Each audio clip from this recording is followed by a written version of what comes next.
Puji Tuhan, hari ini kita bisa bertemu lagi dalam hadirat Tuhan. Terima kasih saudara dari baik kanan. Ya, luar biasa untuk kita boleh belajar firman Tuhan hari ini. Baik, selamat memperingati hari penderitaan dan kematian Tuhan Yesus di Jumat Agung ini. Ada berapa yang gabung? Oh, baru sedikit ya, LP. Sibuk semua mereka. Baik, ya. Oke, puji Tuhan. Mana ya, sebentar. Ya. Tadi tema yang terpilih pertama, penderitaan yang membawa kemenangan. Tahu-tahu ada salah seorang saudara dari Nabi Re merubah, masa menderita terus. Lalu diganti apa? Nah, maka temanya sekarang sukacita yang membawa kemenangan. Saudara, kalau kita pikir, masa memperingati hari penderitaan kematian Tuhan Yesus, kok jadi sukacita yang membawa kemenangan? Betul, saudara. Memang kalau kita mengingat kembali penderitaan Tuhan kita, saudara, cambukan-cambukan yang membuat punggungnya itu tercabik-cabik. Saudara, luar biasa penderitaannya. Tapi memang dia sukacita. Ayo kita buka Ibrani 12 ayat 2. Ada permintaan dari LP Jombang. Iya, dari Gereja Peniel Lapas Jombang. Papa mau nanti jelaskan untuk puasa Paskah. Terima kasih. Oke. Udah? Ibrani 12 ayat 2. Kita lihat ayat ini. Ya, Ibrani 12 ayat 2. Nah, nanti finish yang mengusulkan tema ini sukacita buat kemenangan harus cerita juga nanti ya. Marilah kita melakukannya dengan mata yang tertuju kepada Yesus, yang memimpin kita dalam iman dan yang membawa iman kita itu kepada kesempurnaan. Perhatikan. Yang dengan mengabaikan kehinaan, tekun memikul salib, ganti sukacita yang disediakan bagi dia yang sekarang duduk di sebelah kanan takhta Tuhan. Ternyata saudara, Tuhan Yesus waktu memikul salib untuk kedurjanaan dan kejahatan kita, itu bukan dalam penderitaan, dengan sukacita. Karena Bapa di surga menggantikan salib itu dengan sukacita yang disediakan bagi dia. Wih, ini luar biasa. Kok bisa? Nah, maka itu hari ini untuk melepaskan diri kita dari dosa. Masih ingat ya 1 Petrus 4 ayat 1? Kita itu harus mengalami penderitaan secara fisik. Ya. Tapi itu sukacita. Kenapa sukacita? Karena setelah kita menderita, itu ada kemenangan, ada kelepasan dalam hidup kita. Kita lihat beberapa terjemahan yang lain. Boleh bos? Ya, ada sukacita. Jadi hari ini seluruh dunia merayakan penderitaan kematian Tuhan Yesus. Ternyata itu sukacita. Ya. Ayat kita lihat. Ibrani 12 ayat yang kedua. Biarlah mata kita tertuju pada Yesus, Sang Pencipta dan Penyempurna iman kita, yang demi sukacita yang telah ditetapkan baginya.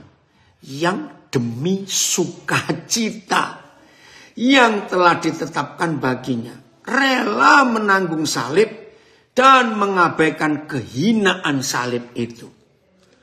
Wih, ini luar biasa. Salib itu memang lambang kehinaan. Karena zaman itu hampir seluruh dunia di bawah pemerintahan kerajaan Romawi. Wih, jajahan Romawi masa itu hampir seluruh dunia, saudara. Nah, kerajaan Romawi itu kerajaan yang paling sadis di dunia. Kalau menghukum penjahat, itu bisa berhari-hari baru mati kalau digantung itu, disalib. Dan salib itu tanda kehinaan. Sebab hanya penjahat-penjahat bajingan-bajingan kelas tinggi yang layak dihukum dengan gantung salib. Wih, ngeri sekali. Tapi firman ini berkata, Tuhan Yesus rela untuk menanggung salib dan mengabaikan kehinaan salib itu. Yang demi sukacita yang telah ditetapkan baginya. Ya, BIS. Ayo, naik lagi Filipus. BIS. Hendaklah pandangan kita tertuju kepada Yesus, sebab dialah yang membangkitkan iman kita dan memelihara iman itu dari permulaan sampai akhir. Yesus tahan menderita di kayu salib.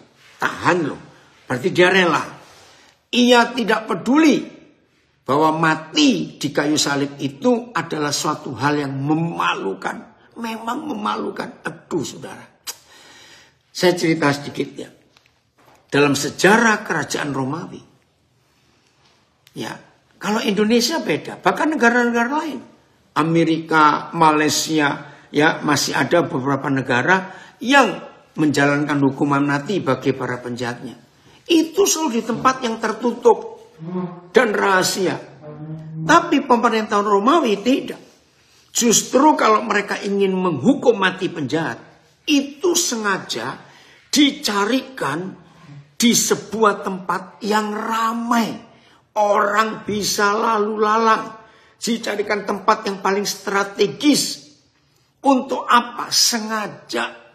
Supaya orang-orang yang lewat melihat orang-orang tergantung tersiksa di kayu salib itu diberi kesempatan oleh kerajaan Romawi, ejek dia, maki-maki dia. Kalau istilahnya dibully, ya terserah kamu mau ngomong apa tentang orang itu. Bahkan mereka diizinkan siapapun yang kenal maupun gak kenal, ya untuk melemparkan kotoran, melemparkan sampah di tubuh orang yang tergantung di kayu salib itu. Sadis gak pemerintah Roma itu? Sengaja. Wow, bahkan mereka disorakin. Kalau ada yang ngejek, woi kamu ini begini, kamu itu begitu. Hina itu, saudara. Tapi lihat Tuhan Yesus memikulnya dengan ganti sukacita. Untuk kita. Nah terus, gak cuma itu. Bagian kepala salib, ya, yang vertikal, bagian kepala itu sengaja dipilihkan nama yang paling jahat, yang paling jelek. Maka itu ketika Tuhan Yesus disalib, pemerintah Roma mengizinkan orang-orang Yahudi, kamu kasih nama apa, julukan apa ke orang ini. Itu hinaan yang besar. Yesus Kristus Raja orang Yahudi. Hah? Saudara tahu nggak? Itu bukan bagus loh. Banyak orang sampai hari ini belum mengerti betapa jeleknya kata Yesus Kristus Raja orang Yahudi. Artinya apa? Hah? Raja kok matinya memalukan. Sebab salib itu hanya untuk penjahat-penjahat yang paling jahat. Jadi INRI, kalau kita bahasakan Indonesia, itu bukan nama bagus. Itu ejekan. Yesus tahan menderita di kayu salib. Ia tidak peduli bahwa mati di kayu salib itu adalah suatu hal yang memalukan. Untuk siapa dia nggak peduli? Untuk kita para bajingan-bajingan ini. Ia hanya ingat ini loh saudara. Maka itu tema kita hari ini bukan penderitaan membawa kemenangan, tapi sukacita membawa kemenangan. Lihat terjemahan bahasa Indonesia sehari-hari. Yesus hanya ingat akan kegembiraan yang akan dirasakannya kemudian. Wih, kalau pakai istilah Jakarta ini orang gila bisa ngomong begini. Bagaimana penderitaan yang begitu menyakitkan dan diejek, dipermalukan di depan umum. Bisa dikatakan Yesus hanya ingat akan kegembiraan yang dirasakannya kemudian. Gila nggak ini, saudara? Kegembiraan apa yang dia rasakan?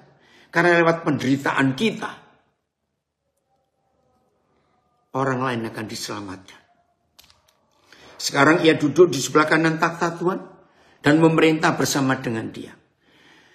Roh Kudus urapi supaya ketika saya menjelaskan ini, kalau ada di antara kami yang belum mengerti penderitaan itu, kami bisa merenungkan, menghayati dan mengerti dalam nama Yesus.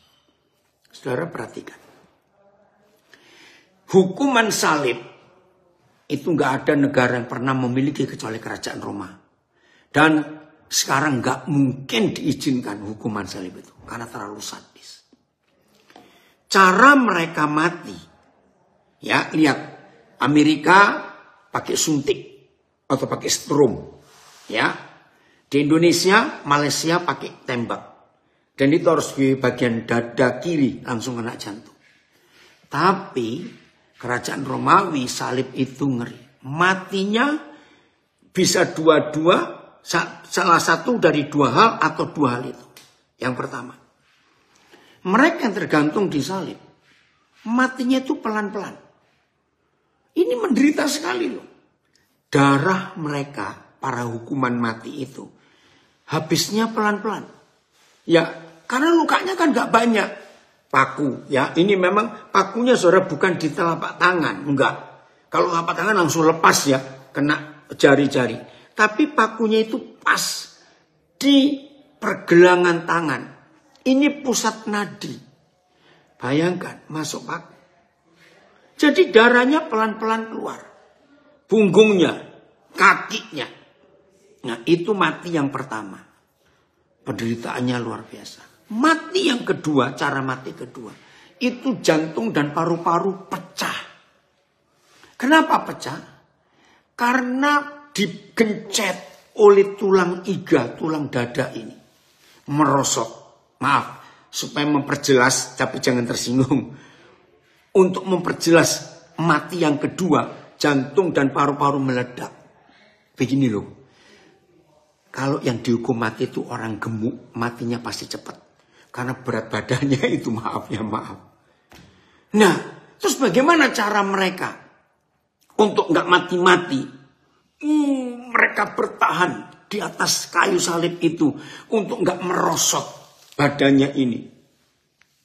Maka itu mengerikan.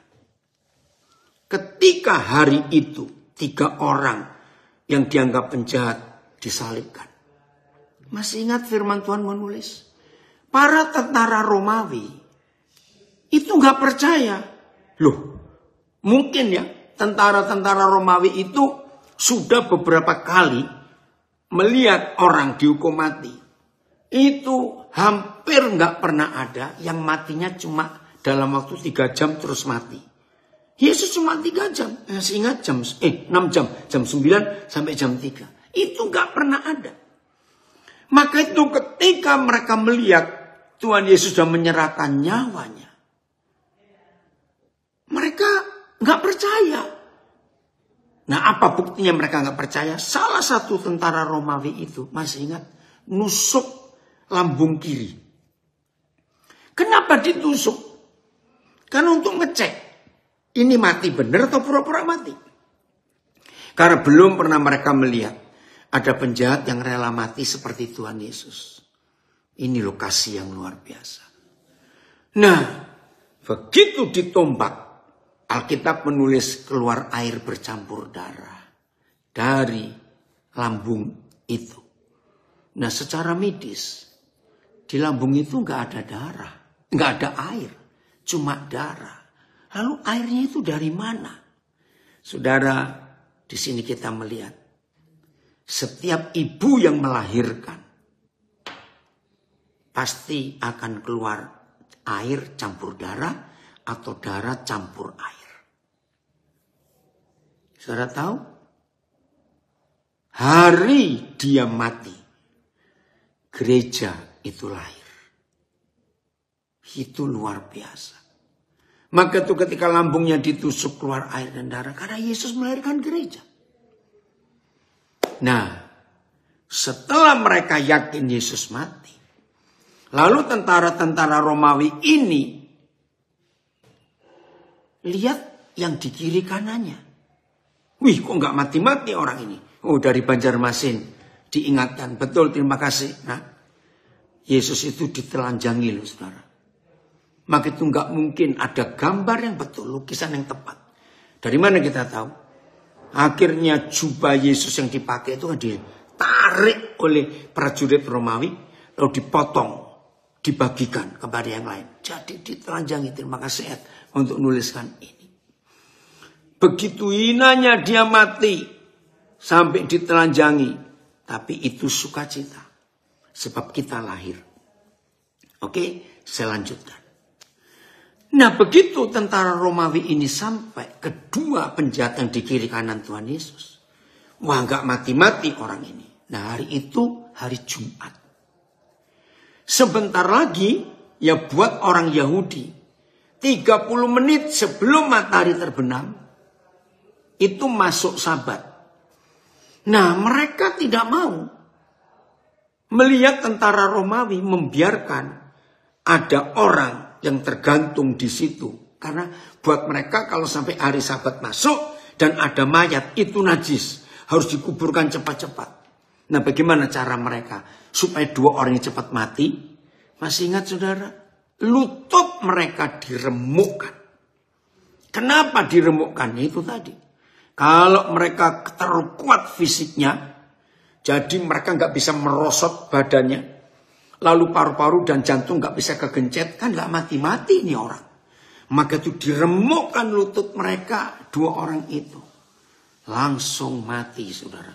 Karena berat badannya melorot, merosot. Dan jantung paru-paru tergencet, mereka nggak bisa nafas. Pecah di dalam. Pendarahan besar-besaran. Sadis. Itu dia buat untuk kita, para bajingan-bajingan ini. Terima kasih Tuhan. Terima kasih. Coba kembali ke terjemahan BIS tadi. Aduh. Tuhan tolong yang di Jombang supaya sinyalnya bagus, nggak keluar masuk, tolong. Ia hanya ingat akan kegembiraan yang dirasakannya kemudian. Ini luar biasa. Ayo kita lihat kegembiraan apa. Nah, Yohanes pasal yang ke-16. Pasal 16-14 ya. Filipus ingat berapa waktu yang lalu Bapak sampaikan bahwa seorang ibu yang melahirkan itu pasti dalam penderitaan. Tapi begitu dia dengar cerita tangisan bayinya, maka sukacita keluar. Sehingga ibu itu lupa akan penderitaannya. Yohanes 14 ya. Ayat berapa itu? Yang dikatakan dia, coba, maaf, ada yang ingat? Bukan. Bahwa seperti seorang ibu yang menderita bersalin, tapi begitu bayinya lahir, sukacitanya itu, penderitaannya lupa. Dia hanya ada sukacita. Betul, betapa besar kasih pengorbanan Tuhan Yesus untuk kita manusia hina berdosa ini. Iya. Artinya, seorang sutradara ini. Artinya sejatinya kita ini adalah seorang bajingan yang beruntung karena mendapatkan belas kasihan Tuhan Yesus, betul. Ayat berapa ya? Yohanes. Tolong saya enggak bawa Alkitab ini. Yohanes 16 kalau enggak salah. Yohanes 16. Yohanes 16 ayat 21. Terima kasih. Siapa itu? Ya, Yohanes 16 ayat 21. Ini loh saudara. Maka ini bukan penderitaan. Ini sukacita. Mendatangkan kemenangan. Terima kasih. Yohanes 16 ayat 21. Seorang perempuan berduka cita pada saat ia melahirkan. Tetapi sesudah ia melahirkan anaknya, ia tidak ingat lagi akan penderitaannya. Karena kegembiraan bahwa seorang manusia telah dilahirkan ke dunia. Terima kasih. Maka itu saudara, kalau kita menikmati apa yang Yesus kerjakan itu. Pastor Dano, terima kasih. Selamat memperingati hari Jumat Agung. Ingat, bukan penderitaan tapi sukacita. Matiin suaranya.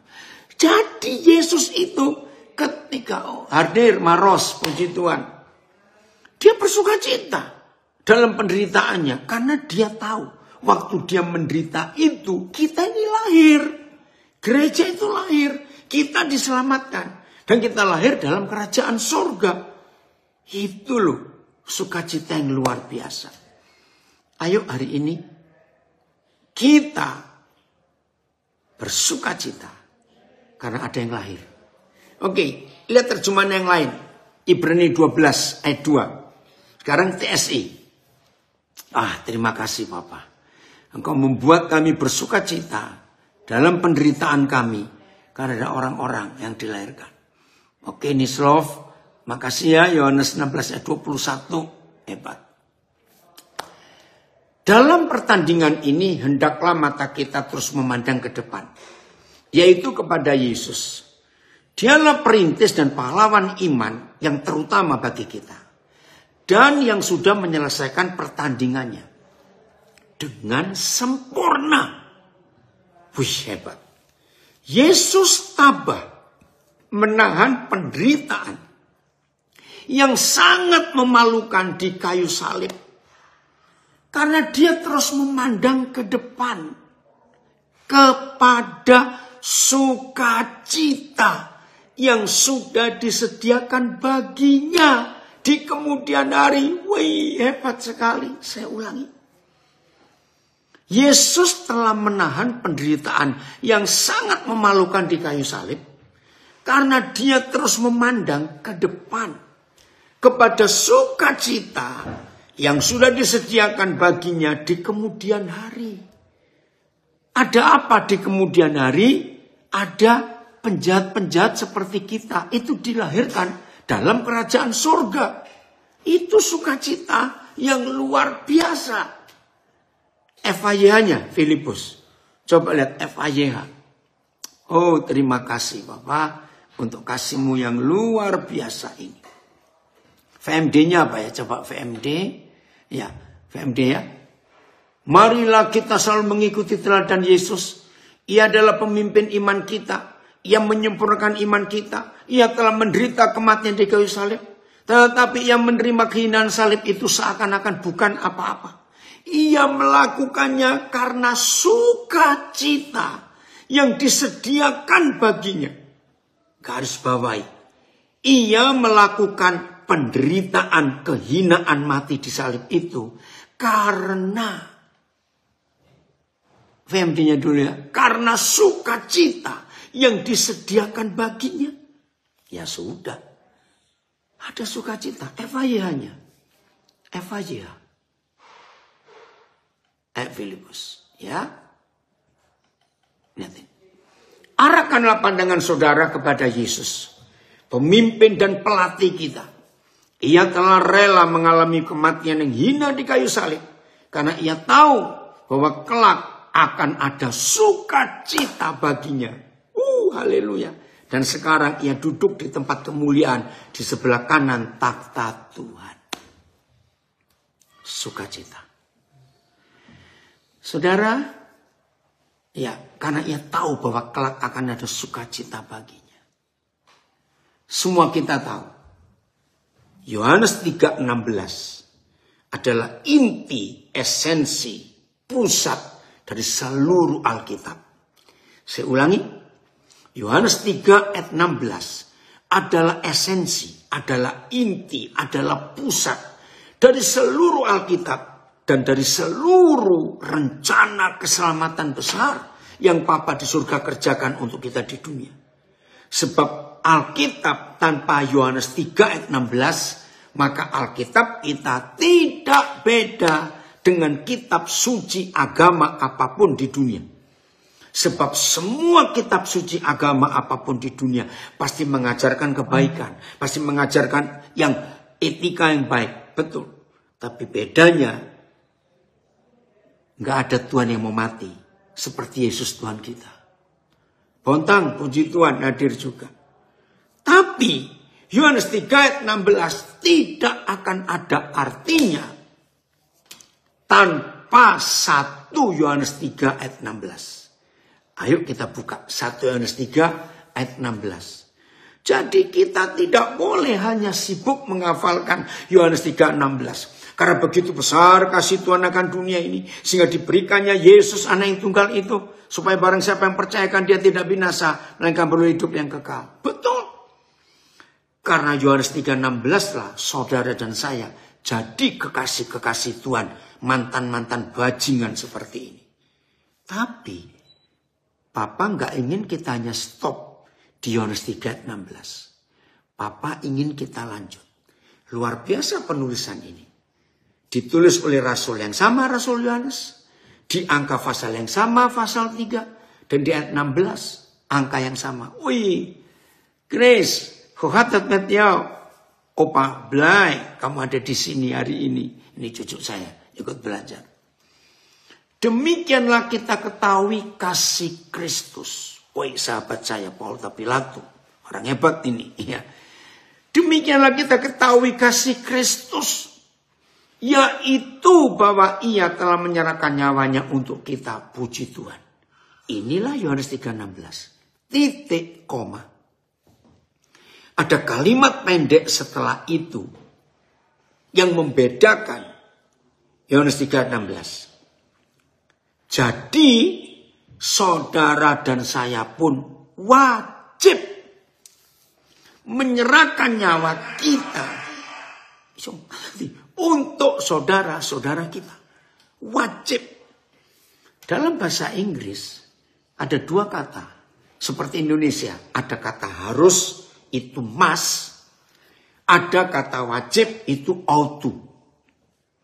Bahasa Inggris saja pakai kata ought to. Bukan must. Ini saudara yang kita harus kerjakan. Jadi untuk saudara kita yang kita kenal, tapi belum mau percaya Tuhan Yesus, maka saudara dan saya yang harus mati untuk mereka. Kita nggak bisa minta lagi Tuhan Yesus mati untuk mereka. Nggak bisa. Nah, saya belajar ini. Saya bilang, Tuhan, kalau hari ini saya menyerahkan nyawa untuk seseorang, berarti kan selesai. Saya nggak bisa menyelamatkan yang lain. Bagaimana dong arti menyerahkan nyawa ini? Ternyata jawaban nyawa itu ada di ayat 17. Apa itu menyerahkan nyawa? Lihat ayat 17, 1 Yohanes 3. Ayo kita teliti kalimat ini. Apa itu? Barang siapa? Belajar ya. Jadi ayat 16 itu dijawab lewat ayat 17. Apa itu menyerahkan nyawa? Barang siapa mempunyai harta duniawi dan melihat saudaranya menderita kekurangan, tetapi menutup pintu hatinya terhadap saudaranya itu, bagaimanakah kasih Tuhan dapat tetap di dalam dirinya? Ayat, ayo naik ayat. Namun apabila orang memiliki harta duniawi, punya duit ya pokoknya ya, dan melihat saudaranya sedang membutuhkan, tetapi menutup hatinya terhadap saudaranya itu, bagaimana mungkin kasih Tuhan ada di dalam hatinya? BIS. Lanjut, BIS. Kalau seorang yang berkecukupan melihat saudaranya berkekurangan, tetapi tidak mau menolong saudaranya itu, bagaimana orang itu dapat mengatakan bahwa ia mengasihi Tuhan? TSI. Kalau ada di antara kita yang berkecukupan harta duniawi, lalu melihat saudaranya menderita kekurangan, tetapi dia menutup pintu hatinya terhadap saudaranya itu, berarti dia belum mengalami kelahiran baru di dalam Tuhan yang membuat kita mampu mengasihi sesama. Wih, TSI-nya lebih jelasnya. Ternyata saudara, menyerahkan nyawa itu menyerahkan harta. Betul kata Tuhan Yesus. Sebab di mana ada apamu, di situ ada apamu. Ayo dong. Sebab di mana ada duitmu, di situ ada nyawamu. Akhirnya, penodong-penodong, perampok-perampok juga punya kalimat yang sama. Kalau mau nodong orang. Masih ingat zaman dulu? Harta atau nyawa? Harta atau nyawa? Bayangkan, perampok aja lebih ngerti Alkitab daripada kita. Harta atau nyawa? Wih, betul juga yang dikatakan Tuhan Yesus. Maka itu, 1 Yohanes 3 ayat 16. Ayat yang sangat dibenci oleh orang pelit. Catat. Yang tuli dengar baik-baik. 1 Yohanes 3 ayat 16 itu sangat dibenci oleh orang pelit. Karena gak mau berbagi harta. Cuma mendoakan orang. Selamatkan orang itu Tuhan. Selamatkan suku ini. Selamatkan desa itu. Selamatkan. Enggak. Ternyata menyerahkan nyawa harus menyerahkan harta untuk orang lain. Berbagi.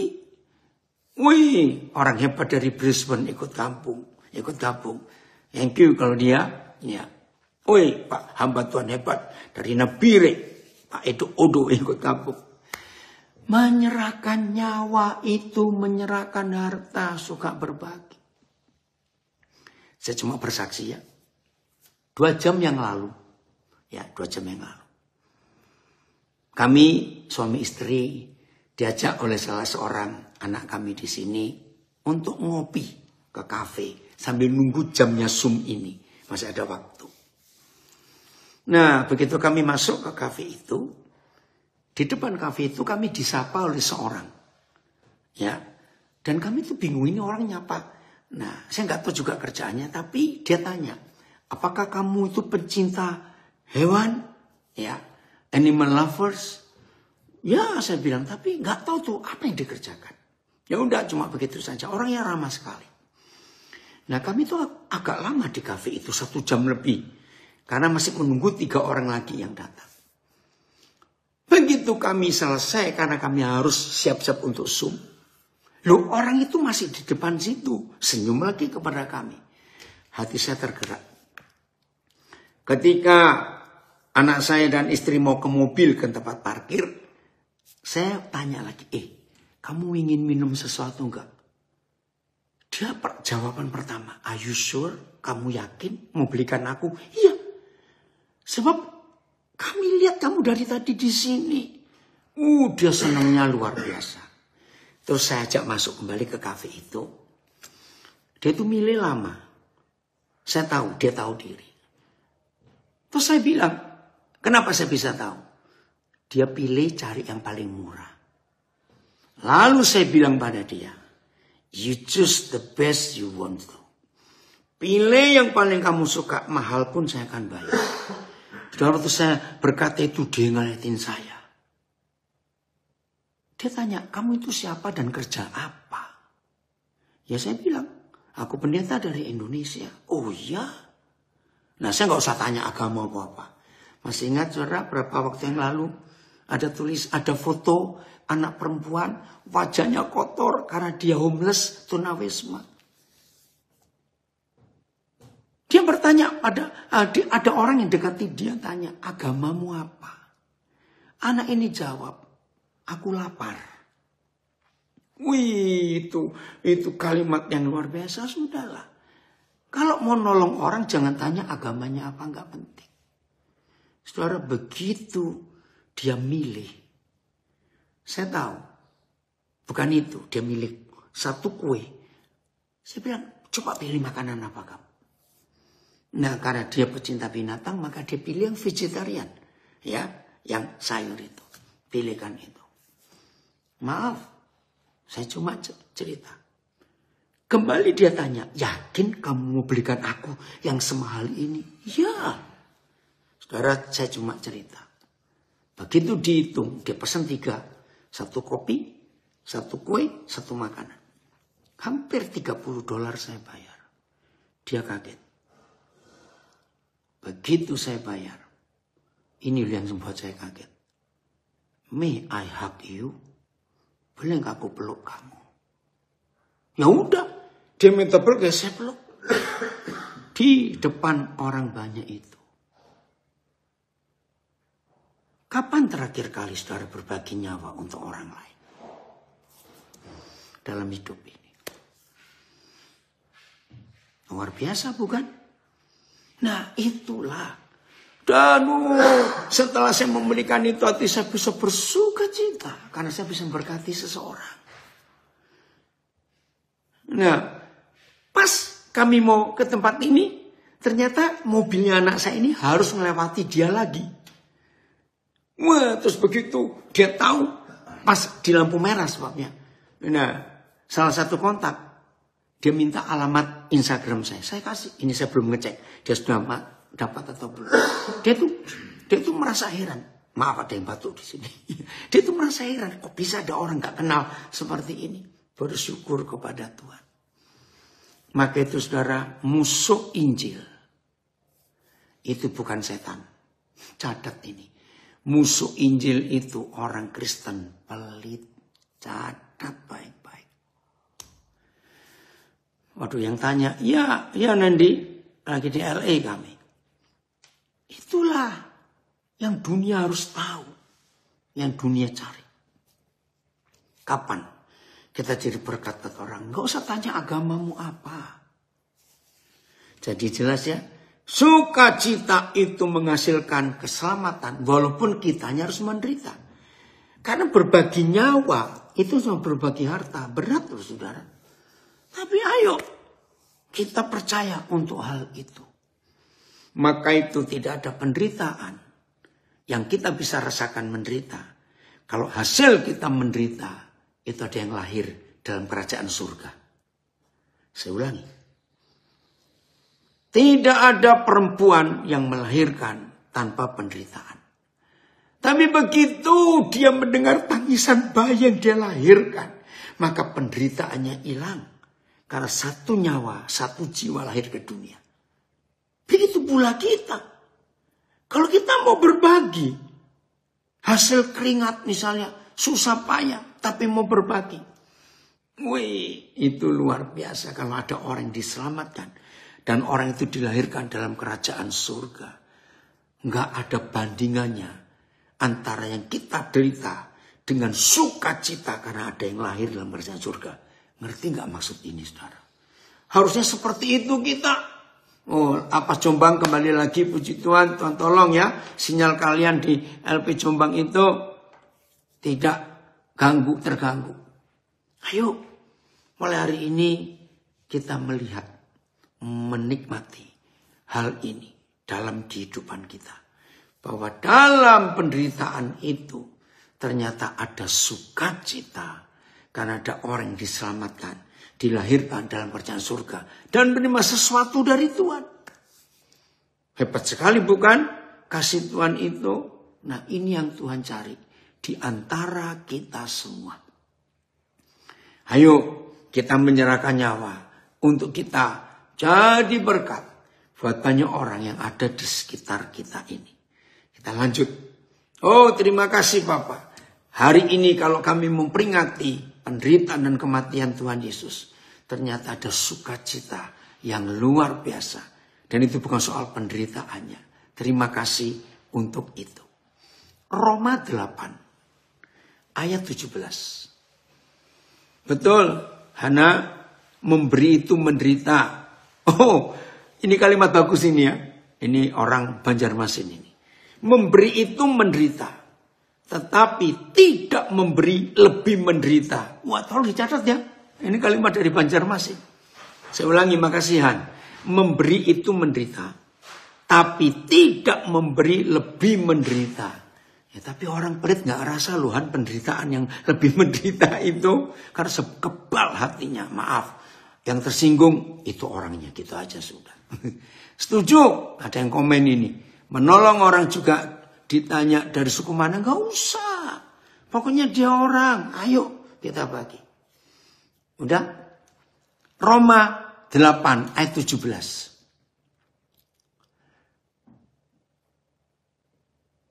Roma 8 ayat 17. Ya. Dan jika kita adalah anak. Terima kasih Bapak. maka kita juga adalah ahli waris. Woi, mendengar kata ahli waris senang bukan? Tapi tunggu dulu. Maksudnya, dengar ya, orang-orang yang berhak menerima janji-janji papanya. Karena kita anak-anaknya, maka kita dapat ahli waris. Maksudnya, orang-orang yang berhak menerima janji-janji papanya. Yang akan menerimanya bersama-sama dengan Kristus. Halo? Yaitu jika kita menderita bersama-sama dengan Dia, supaya kita juga dipermuliakan bersama-sama dengan Dia. Kalau saya pakai istilah bahasa sehari-hari, nahlu. Ngerti nggak kalimat nahlu? Tahu rasa nggak? Jadi saudara yang sering berkata, oh puji Tuhan, aku ahli waris kerajaan surga. Oh puji Tuhan, aku ahli waris kerajaan surga. Tunggu dulu. Jangan enak-enak jadi ahli waris. Yang cuma tahu ingin dapat warisan dari bapaknya. Yang super kaya karena pencipta alam semesta. Harus lewat penderitaan. Tapi jangan takut, penderitaan itu adalah sukacita. Oke, AYT. Dan jika kita adalah anak, kita juga adalah pewaris. Pewaris Tuhan. Dan sesama pewaris dengan Kristus. Wih keren, terima kasih. Sama. Jika kita benar-benar turut menderita bersama dengan Dia. Jangan lupain. Jadi warisan surga itu identik dengan penderitaan kita. Tapi penderitaan yang adalah sukacita. Saya ulangi ayat ini. Dan jika kita adalah jika kita adalah anak, jika kita adalah anak, kita juga adalah pewaris. Kalau kita pewaris Tuhan, berarti kita sesama pewaris dengan Kristus. Jika kita benar-benar turut menderita bersama Dia, supaya kita juga akan dimuliakan bersama dengan Dia. BIS-nya. Wah, luar biasa ini ya. Saya mau baca ini. Komen dari seorang sutradara. The moment we give what we have to those who are in need, we are champions. Wih, hebat Gus. Jadi ketika kita memberi kepada orang yang memerlukan, sebetulnya kita ini pemenang. Oke, setuju ya? Komen lagi. Orang yang pelitnya luar biasa. Biasanya tidak sadar kalau mereka juga. Wih, hebat kalimat ini. Dengar. Orang yang pelitnya luar biasa. Oh, tunggu. Kok hilang sinyalnya? Oke. Orang yang pelit. Kenapa dia? Sabar ya. Oke. Orang yang pelitnya luar biasa. Biasanya tidak sadar kalau mereka juga jadi maling. Karena kalau tidak mau rugi, ya pasti sering merugikan orang lain. Setuju? Tolong ditulis komen ini. Orang yang pelitnya luar biasa, biasanya tidak sadar kalau mereka juga jadi maling. Karena kalau tidak mau rugi, ya pasti sering merugikan orang lain. Setuju? Betul itu ya. Tahu rasa itu yang pelit, biar dengar. Oke. Saya lanjutkan. Kita akan menerima warisan itu bersama-sama dengan Kristus. Apa yang sudah disediakan Tuhan baginya. Mohon diinfokan ke Pak Amos agar bisa hadir. Oke, ya. Sebab kalau kita menderita bersama Kristus, kita akan dimuliakan juga bersama Dia. TSI sekarang ya. TSI. Masih Roma 8 ayat 17. Jika kita adalah anak angkat Tuhan, berarti kita juga berhak menikmati semua harta yang dijanjikan untuk keluarganya. Betul, satu papa. Dan karena Kristus sejak semula adalah anak Tuhan, maka Dia menjadi saudara-saudara angkat Kristus yang sudah menderita sebagai pengikutnya. Tentu juga akan ikut masuk dalam kemuliaannya. Puji Tuhan. Jadi saudara, kalau kita itu sewaris dengan Tuhan Yesus, Ya ayo kita juga semenderita bersama dia. Tapi jangan lupa Ibrani 12 ayat 2 tadi. Ya. Oh agar kami dapat hotspot. Tolong Filipus perhatikan tuh gereja lapas Peniel. Sebentar ini kenapa Facebooknya ya kok mati-mati. Sabar. Sebentar. Oh Instagram saya ini yang ada masalah. Sebentar. Tunggu. Oke. Dalam nama Tuhan Yesus supaya nggak ada gangguan. Ya. Udah Filipus tadi yang dari lapas Jombang minta apa itu? Hebat ya saudara. Maka itu hari ini. Yauh Yusuf. Oke nanti papa kirim ya. Aduh lupa ini papa uang kosmu. Oke. Lanjut ayat yang lain sekarang ini. Bagaimana kita? Galatia pasal 3 ayat 29. Atau 24 saya lupa. Galatia pasal 3 ayat 29 kalau tidak salah. Mudah-mudahan betul. Galatia pasal 3. 3 Filipus bukan 4. Oh 4 ya. Ayat 29 coba. Ada enggak? Ya.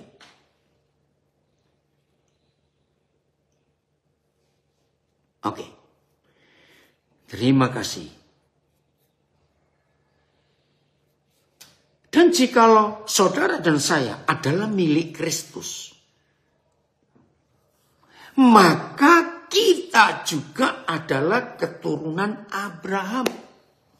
Keren ya? Ini lebih keren lagi kalimat berikut. Dan berhak menerima janji Tuhan. Terima kasih Bapak. Ayat jika kamu adalah milik Kristus, kamu adalah keturunan Abraham. Dan ahli waris.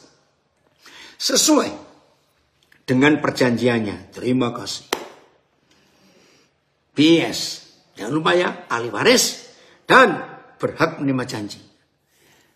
Kalau kalian milik Kristus, maka kalian adalah keturunan Abraham.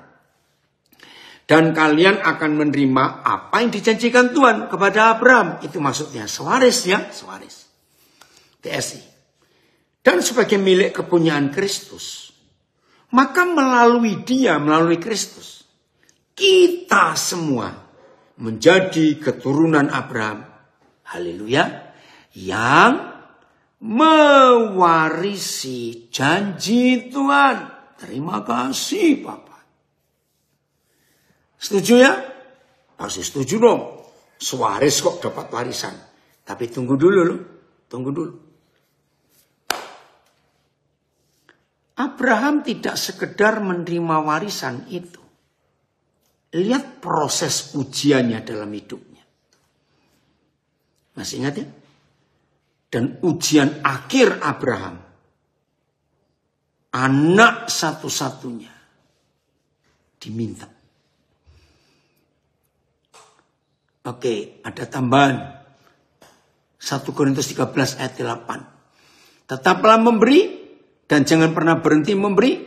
Karena itu adalah cara kita mengasihi sesama. Terima kasih. Saudara, jangan bangga hanya dengan membaca Galatia 3:29. Memang selama kita sudah menjadi milik Kristus, berarti kita sewaris dengan Abraham. Tapi tunggu dulu. Ada penderitaan yang Abraham alami.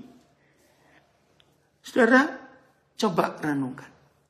Abraham itu nggak pernah berdoa loh untuk minta anak. Nggak ada catatan di Alkitab dia doa minta anak. Tuhan yang menjanjikan bahwa di masa tuamu nanti kamu akan punya anak. Dan anakmu itu akan jadi berkat buat dunia. Karena dari anaknya lahir Yesus. Abraham nggak pernah minta. Tuhan yang janji. Dan betul di hari tuanya anak perjanjian itu lahir. Sampai Sarah diganti namanya karena dia tertawa. Ya bagaimana gak tertawa ya coba. Kalau semua kita tuh nenek. Ya kalau semua kita ini nenek saudara. Umur 90 tahun terus hamil. Itu kan nenek gak tahu diri. Loh coba bayangkan. Pasti tetangga-tetangga kan ngejek. Hah? umur 90 kamu hamil. Apaan kamu? Bisa bayangkan. Maka itu ketika Tuhan janjikan anak air, Sarah tertawa. Nggak lucu Tuhan. Tapi janji Tuhan digenapi ya lewat firman-Nya, akhirnya Sarah hamil di masa tuanya. Saudara, ketika anak ini remaja, umurnya masih belasan tahun, Tuhan minta serahkan. Aduh, kalau saya Abraham, saya ngomong, Tuhan jangan guyon loh Tuhan. Tuhan tahu tuh, aku kan gak pernah minta anak. Engkau yang janji. Aku sudah bahagia punya anak di masa tuaku. Engkau minta. Dan mintanya gak main-main. Supaya bapaknya, bapak kandungnya yang menyembelih anak itu. Ini permintaan gila. Kalau saya pakai istilah ini. Itulah satu-satunya fakta. Tuhan tidak marah ketika Abraham melanggar firman-Nya untuk tidak sehati dengan istrinya. Aneh ya? Bayangkan. Kan pagi-pagi itu akhirnya Sarah tanya, kalian mau kemana? Ingat Sarah tanya, mau kemana? Abraham gak nipu kok. Gak berdosa pada istrinya. Aku mau mempersembahkan korban. Nah, untung Sarah gak tanya. Mana korbannya?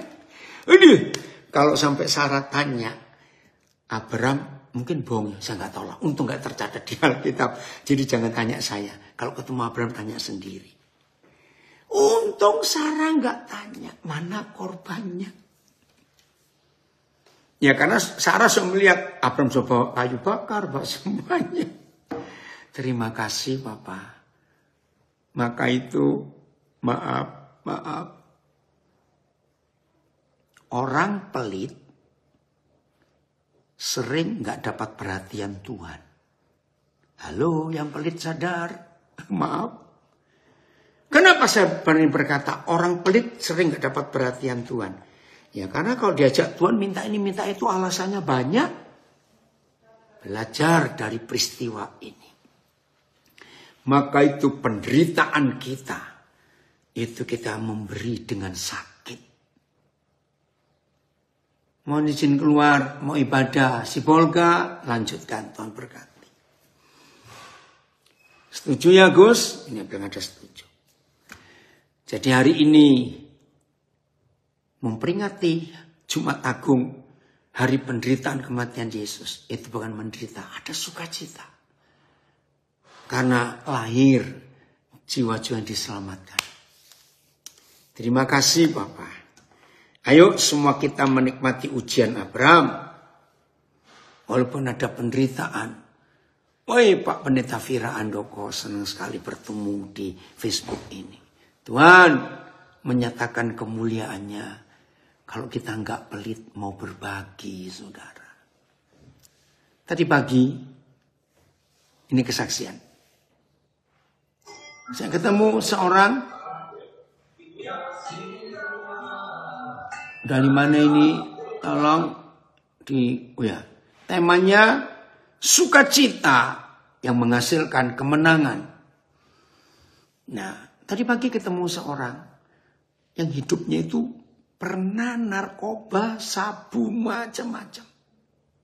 Udahlah.